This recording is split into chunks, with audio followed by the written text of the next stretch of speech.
Basic sorting অ্যালগরিদমগুলোর মধ্যে one of the most interesting sorting algorithm হচ্ছে insertion sort. Let's break it down.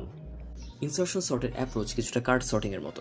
আমরা যখন একটা ডেক অফ কার্ডকে সর্ট করি এবং আমরা হাতে একটা কার্ড তুলে নিই, তখন সেই কার্ডটাকে আমরা শুরুতে সর্টেড হিসেবে ধরে নিই, কারণ একটা মাত্র কার্ড কখন আনসর্টেড হতে পারে না। তারপর আমরা এক এক করে কার্ড নিই এবং কার্ডগুলোর ভ্যালুগুলো কম্পেয়ার করে আমরা আমাদের পুরো ডেক অফ কার্ডসটাকে সর্ট করি। সো কোডিং পার্সপেক্টিভে শুরুতে আমরা একটা ফর লুপ নিব, যার প্রথম ইন্ডেক্সের পর থেকে আমাদের ফর লুপটা শুরু হবে। যেহেতু প্রথম ইন্ডেক্সটাকে আমরা অলওয়েজ সর্টেড হিসেবে ধরে নিচ্ছি, আমাদের সেটা নিয়ে কোনো কাজ নেই। আমরা তারপর দুটো ভ্যারিয়েবল নিব, যার একটির কাজ হবে আমার হাতের যে কারেন্ট কার্ডটা সেটাকে ট্র্যাক করা, আরেকটির কাজ হবে আমাদের কারেন্ট কার্ডের আগের সর্টেড কার্ডগুলোকে ট্র্যাক করা। আমরা এখন একটা ওয়াইল লুপ নিব এবং যতক্ষণ পর্যন্ত আমাদের আগের কোনো একটা কার্ডের ভ্যালু আমাদের কারেন্ট কার্ডের চেয়ে বেশি হবে, ততক্ষণ পর্যন্ত আগের কার্ডগুলো এক ঘর ডানে চেপে যাবে। অ্যান্ড ফাইনালি আমাদের কারেন্ট কার্ডটা তার পাশে বসে যাবে।